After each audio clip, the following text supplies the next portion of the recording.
Peoples party سے مشاورت نہیں کی جائے گی، پیپلز پارٹی کی انپٹ نہیں لی جائے گی، تب تک کسی قانون سازی میں ساتھ نہیں دیا جائے گا۔ دوسرا، قانون سازی تو اپنی جگہ، لیکن اگر کوئی ایسا آرڈیننس بھی، جس طرح اسلام آباد کے بلدیاتی نظام کو تبدیل کیا گیا، تو اس میں بھی نہیں مشاورت کی گئی، صدر صاحب نے اس پر تو دستخط کر دیے۔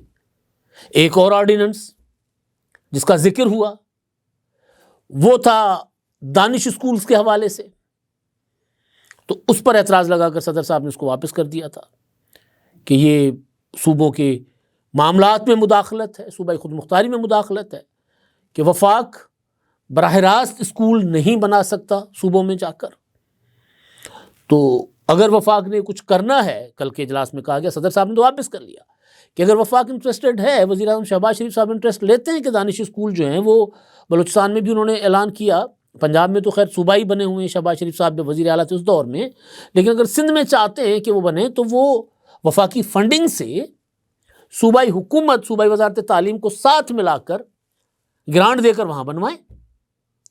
تو یہ صوبائی خود مختاری میں مداخلت اس کو قرار دیا گیا کہ پہلے ہی جو وزارتیں وفاق واپس لینا چاہتا ہے، یا مسلم لیگ نون کی حکومت نے کوشش کی 27ویں آئینی ترمیم میں، جس میں پاپولیشن اینڈ پلاننگ اور تعلیم کی وزارت، تو اس میں پیپلز پارٹی نے انکار کر دیا۔ تو اس اجلاس میں یہ کہا گیا کہ دوسرے طریقے سے تعلیم کی وزارت میں یا تعلیم کے معاملات میں صوبائی خود مختاری جو ہے اس میں مداخلت کی کوشش کی جا رہی ہے۔ تو وزیر اعظم اگر چاہتے ہیں کہ ان کا جو ایک فلیگ شپ پروگرام ہے دانش اسکول، اگر وہ سندھ میں بھی بنے تو ہمیں اس پہ کوئی اعتراض نہیں ہے، لیکن وہ وزارت تعلیم کے ذریعے کرے۔ تو یہ اس پر بات ہوئی، لیکن جو سب سے امپورٹنٹ چیز کہ یہ اپریل 2022 سے اتحاد میں، تو اس وقت کی ایک بجٹ اس ٹائم پہ تھا، اور پھر ایک بجٹ بنا 25 میں، 24 میں، اور ایک بنا 25 میں، یعنی 24-25 اور 25-26 کا۔ اس میں صرف وعدے ہی کیے جاتے رہے کہ پیپلز پارٹی کو بھی اکوموڈیٹ کیا جائے گا، یا جو بڑے انفراسٹرکچر کے پروگرامز ہیں، خاص طور پر NHA کے جو منصوبے ہیں، جو وفاقی فیڈرل منصوبے ہیں، وہ سندھ میں بھی ان پر کام شروع کیا جائے گا۔ موٹر وے جو ہے وہ سکھر تک بنی ہوئی ہے، لیکن 2015-16 میں جو ہے اس موٹر وے کا آغاز ہوا تھا، نون لیگ کی حکومت میں وہ تقریباً بن گئی تھی، عمران خان صاحب کی حکومت میں اس موٹر وے کو باقاعدہ فنکشنل کیا گیا تھا۔ تو اس کے بعد سے اب تک وہ جو ایک ٹکڑا رہتا ہے سکھر سے حیدرآباد تک کا، وہ نہیں بن پا رہا۔ تو اس کے لیے کہا گیا کہ جی ہمیں مسلسل لارے پہ رکھا جاتا ہے، ہمیں ٹرخایا جاتا ہے۔ تو اب اجلاس میں پارلیمانی پارٹی میں بلاول بھٹو زرداری صاحب نے کیٹیگورک انسٹرکشنز دی ہیں کہ اب اگر کوئی عملی اقدام اس بجٹ سے پہلے سکھر حیدرآباد موٹر وے کے لیے نظر نہیں آتا، اور بجٹ کی جو تیاری ہے اس میں پیپلز پارٹی کو شامل نہیں کیا جاتا، پیپلز پارٹی کی مشاورت نہیں پیپلز پارٹی سے کی جاتی، تو پھر ہم بجٹ میں ساتھ نہیں دیں گے۔ پہلے بھی آپ کو یاد ہوگا کہ بلاول بھٹو زرداری صاحب یہ بجٹ سے پہلے اعلان کر چکے کہ جی یہ ہماری ڈیمانڈ سے پوری کریں گے تو ٹھیک ہے، ورنہ ہم بجٹ میں تعاون نہیں کریں گے۔ تو وزیر اعظم صاحب کو خود چل کر جانا پڑا صدر صاحب کے پاس، بلاول بھٹو سے ملنا پڑا تھا، اسحاق ڈار صاحب کو بیچ میں ملوث ہونا پڑا تھا، نواز شریف صاحب کے رابطے انہوں نے بھی کیے تھے پیپلز پارٹی کی اپنا ہائی کمان سے۔ تو تب جا کر پھر کچھ معاملات، کچھ یہ سکھر موٹر وے، حیدرآباد موٹر وے شامل کیا گیا تھا، کہا گیا تھا کہ اسی سال اس پر کام شروع ہو جائے گا، یہ ہو جائے گا۔ تو ایسا ابھی تک انہوں نے کہا کہ کچھ نہیں ہوا۔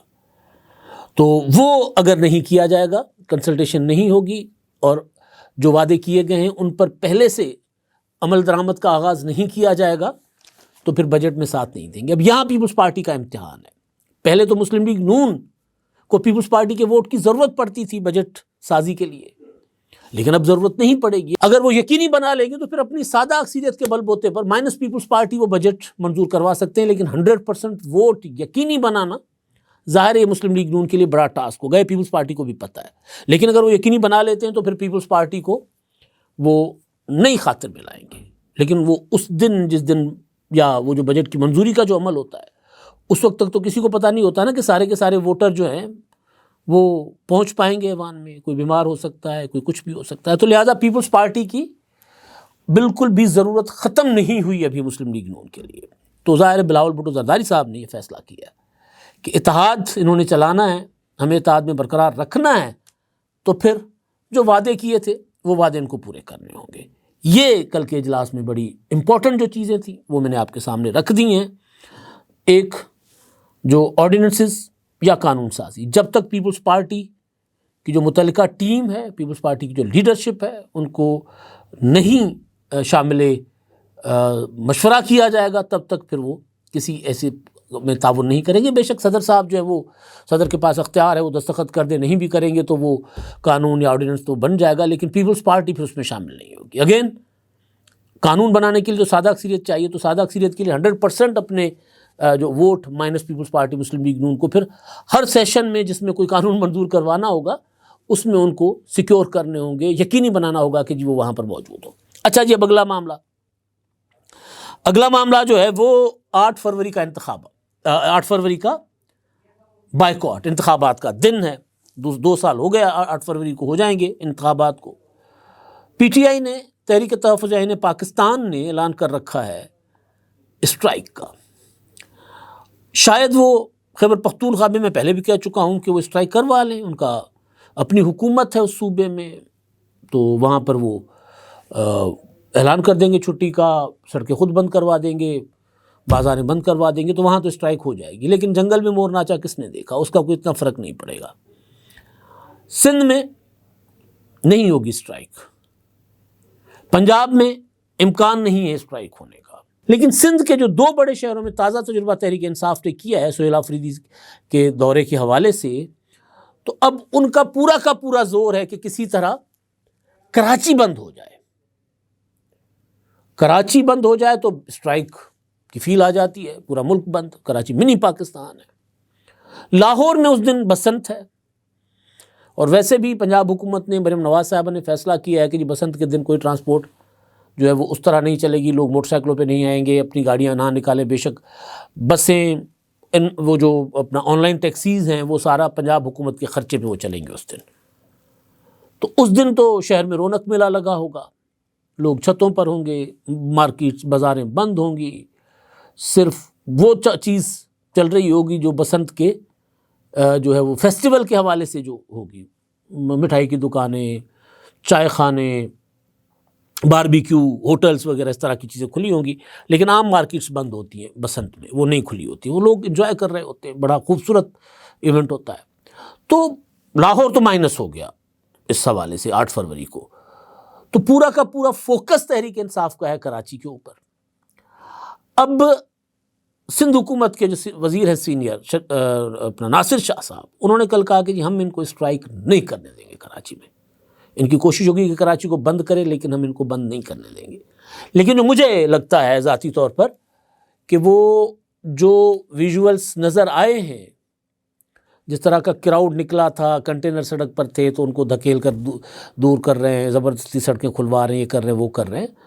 تو اگر اس کراؤڈ کو 100% نہ صحیح 50% ہی پی ٹی آئی 8 فروری کو سڑکوں پر نکالنے, مینیج کرنے میں کامیاب ہو گئی, تو کراچی ویسے خوف میں مبتلا شہر رہا ہے ہمیشہ, کہ تھوڑا سا پٹاخہ. عمران فاروق کا قتل ہوا تھا لندن میں, اور پورا کراچی جلا دیا گیا تھا.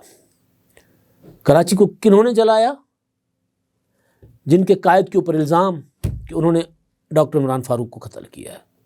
تو اس شہر نے یہ کچھ دیکھا ہوا ہے. تو ماضی میں طرح طرح کے لسانی فسادات بھی دیکھے.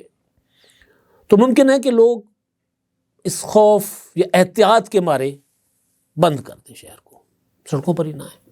تو یہ ایک امکان موجود ہے کہ کراچی میں شاید کوئی پی ٹی آئی یہ کہنے کے قابل ہو کہ جو ان کے کال پر شہر بند رہا. بے شک خوف میں رہا ہو, ظاہر اسٹرائک ہوتی ہے. عمران خان صاحب سے بشرا بی بی کی ملاقات ہوئی, بہنیں دھرنا دے کر بیٹھی رہیں اڈیالہ کے باہر, لیکن جیل کے اندر, کیونکہ بشرا بی بی اڈیالہ کے اندر ہیں, عمران خان صاحب بھی اڈیالہ میں ہیں, تو ان کی ملاقات ہوئی ہے. آدھے گھنٹے کی ملاقات کہی جا رہی ہے, اور ظاہر ہے وہ بھی جیل میں ہیں, وہ بھی جیل میں ہیں, تو میاں بیوی دونوں ظاہر تکلیف میں ہیں. تو انہوں نے دکھ سکھ پھولے ہوں گے، پوچھا ہوا ایک دوسرے سے کہ آپ کو کیا سہولت دستیاب ہے، آپ کو کیا نہیں مل رہا، مجھے کیا مل رہا ہے، آپ کو کیا تکلیف ہے، کوئی بیماری، کوئی علاج پراپر ہو رہا ہے، ڈاکٹرز آ رہے ہیں کہ نہیں آ رہے، سلوک کیسا ہے، جیل عملہ کیسے پیش آ رہا ہے، اس طرح کی باتیں ہوئی ہوں گی ظاہر ہے۔ اب تک کے لیے اتنے ہی، اللہ حافظ۔